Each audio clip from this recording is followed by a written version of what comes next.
You're listening to Turning a Page on Good Morning Delhi with Sarthak.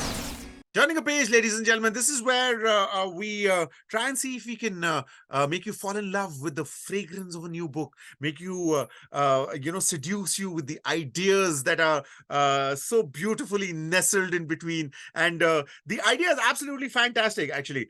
This is the book that we're talking about. It's called Play to Transform: How Your Inner Child Can Accelerate Change and Rehumanize Business. And we've got the wonderful Dr. Avinash Jhangiani with us.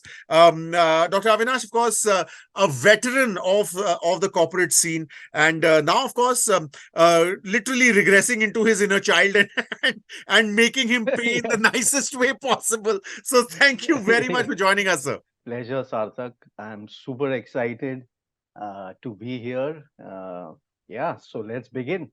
Thank you Yeah. so much for having me. Of course, I mean, I could tell people about the blurb. I could tell about, I could tell people about the blurb. I could tell about reading it, but I think my experience of reading it. But is the point of the first is the point the origin point, so to speak. The what was the idea? You've been doing this for a while, but what was the idea? You've been doing this for a while, but when did that idea happen? Between pages, when did that idea happen? Well, see, it's never one incident or one opportunity, right? It's always been there over, I would say, a decade or so. In fact, I was blogging in the US. I was in the US for 12 years, and blogging has always been a way to really express opinions, right? In some way, right? A viewpoint which is unique. And through that, really slowly I started realizing that I mean, if you look at my experience, I have a lot of diverse experience. I've traveled in a number of cities globally. I've shifted my career from the typical software development to IT. And then I work with Deloitte. So I've been on the strategy side Of course, and then into the digital advertising of space. course. So if you see, I've actually shifted. And a lot of the times, every time I shift, I reflect on how do I really move me, and I say me as in the inner kid in me to another level, and to be able to explore things which I haven't been able to do. Hmm. So a lot of this is what has been Hmm. extremely reflective as a journey. And if you look at the book, obviously I had the opportunity to write the book after I quit the job I was doing. I started this thing called Play to Transform, Yeah. offering, Yeah. a lot of these trainings to organizations as well as the education sector. And through that, I have been able to bring out a lot of those experiences of why you should really untap and rediscover your inner child to, in some ways, really deal with uncertainty, right? Which is the world today, right? It's so ambiguous at times. I keep saying that gone are the days you can create a 5 year plan, right? You can plan as much as you can, but at the end of the day, be open to change, right? And so here's the book, right? In terms of writing and all of that, I've always been interested in writing. It's nice to now throw all of it in some way so I can share the experience I have with the rest of the world. Dr. Avinash, it's uh, a lot of not actually quite a bit of the book is also about team building. It's about games and reconnecting with the sort of innocence that we used to all have. Two questions. One, with the HR practices, there's a bit of a team building exercise have become a bit of a double-edged sword to talk about, especially with the drum circle sessions, etc., that have become a bit of a joke.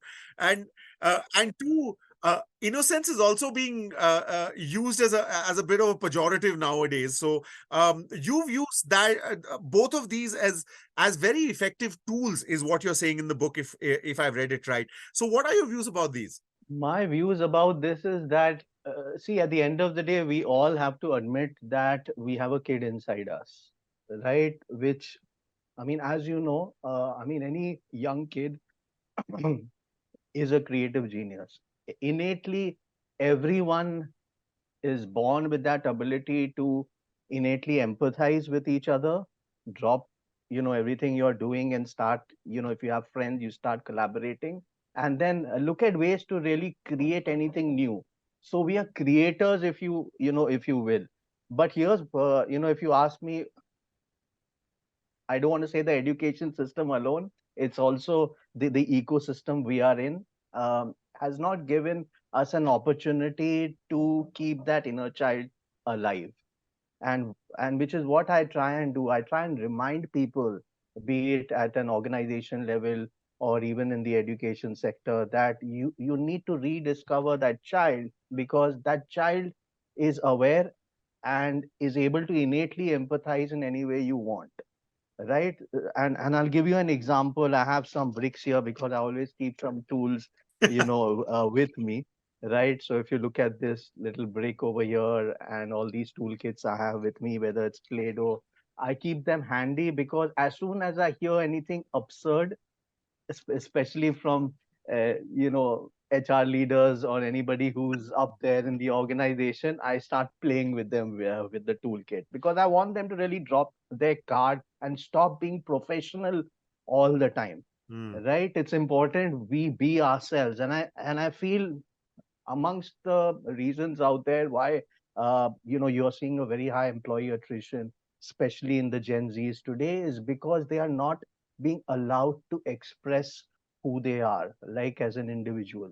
So I am just arguing that we need to bring out that and rediscover the kid inside us, because it's going to help you deal with uncertainty. It's going to help you become more creative, agile, empathetic, and a lot more, which is there in. I also think that questions are important, because when we were kids, we were just so full of questions. But questions are increasingly becoming a bit of I don't have any other word of for it as of now, but they're becoming weapons. And now asking questions has become a bit of a dangerous activity as well. You think you agree, disagree? So I think if you remember as kids, every time we raised a hand in the classroom and we had a question, our teacher said, "Hey, listen, you're asking too many questions. Yeah. I have to do my thing over here. I have to do my job. Please allow me to do it." And I think curiosity is linked, if you ask me, to the art of questioning. So over a period of time, we have lost that art of asking the right question. So it's not as much about the question, it's about thinking about the insight which leads you to articulating the right question. That's Without wonderful. that human centric insight, it's another question, Yeah. right? And I think if you look at chat gpt, if you look at generative AI, and if you ask me, the most critical skill we need today is actually forming the right question. Answers we have AI to give us. If we don't ask the right question to AI, it's going to give us garbage, right?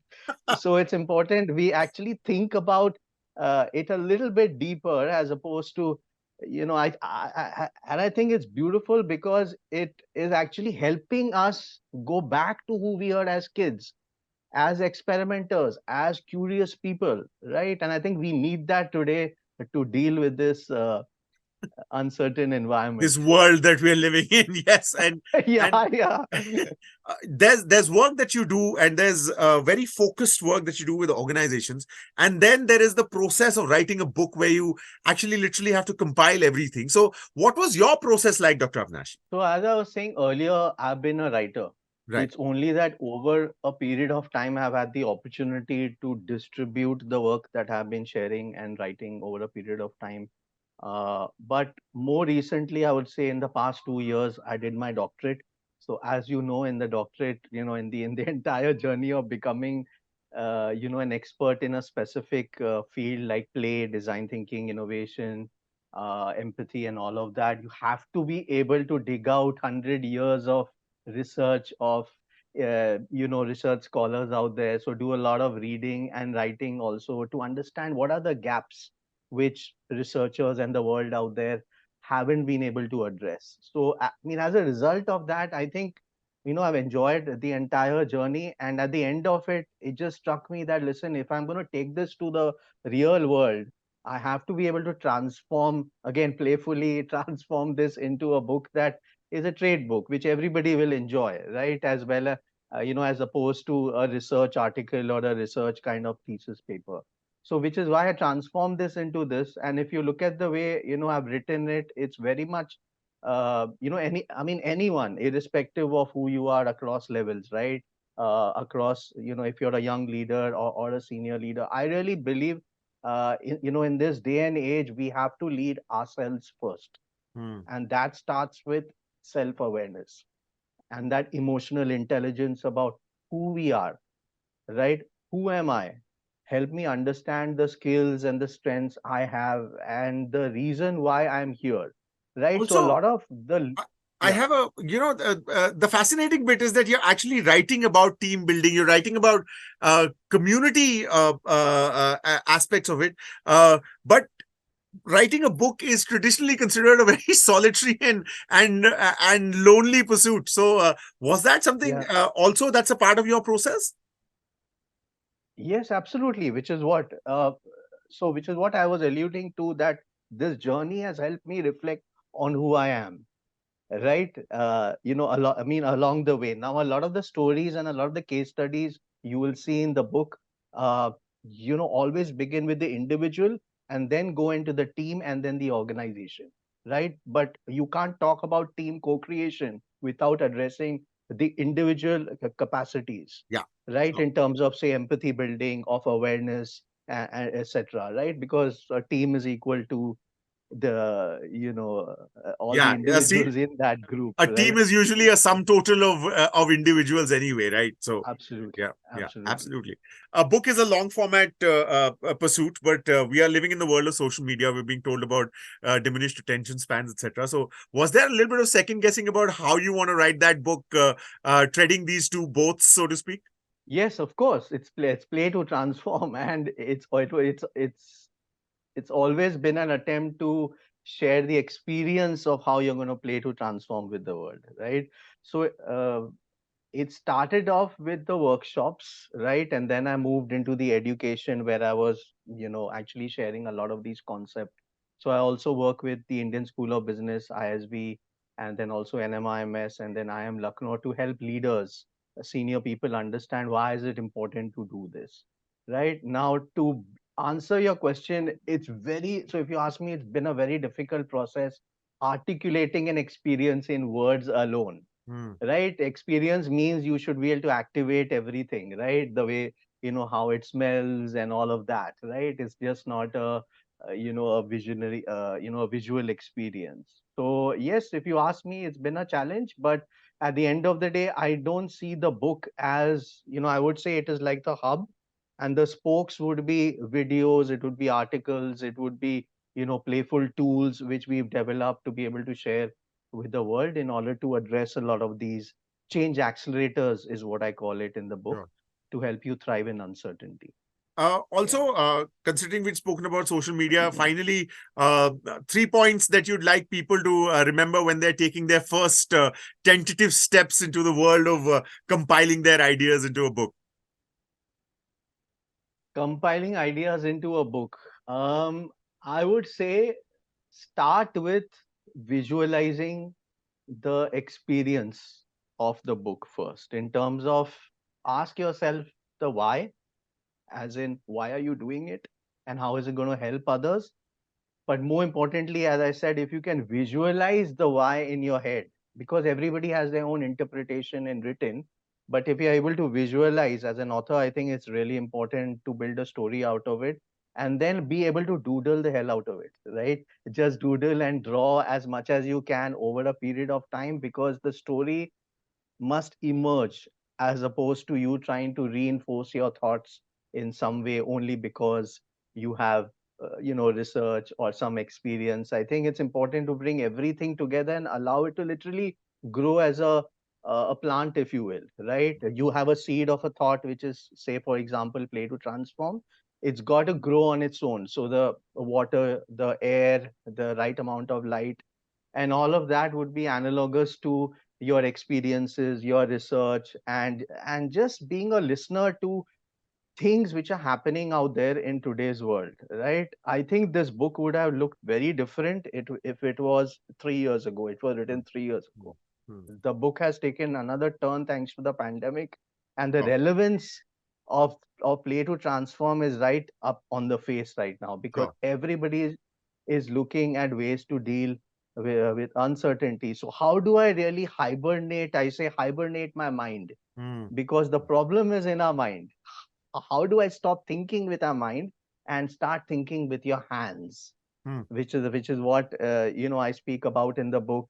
Play with Lego or with toys or with Play-Doh, as kids do, right? Because according to research, your amygdala and your emotions are directly linked to the fingertips, the nerves in your Yeah. fingertips. Yeah. So if you can allow your hands to really do the listening and the creation and everything, then you will see a lot of emergent creativity emerge. And it could happen through art. It could happen to any activity that uses your hands. And which is why I say think with your hands, listen with your eyes, and build with your hearts. That's important. And it's important to remember the tingle in the fingertips directly connected to the brain. So if these ideas cause that tingle, remember to pick up the book. It's called Play to Transform by the wonderful Dr. Avinash Jhangiani. It's been absolutely wonderful speaking to you, sir. Thank you so much Thank for your you. time. And more importantly, Thank for you. so generously sharing your ideas with us. Anytime. It's a pleasure, Sarthak. It's a pleasure having this chat with you.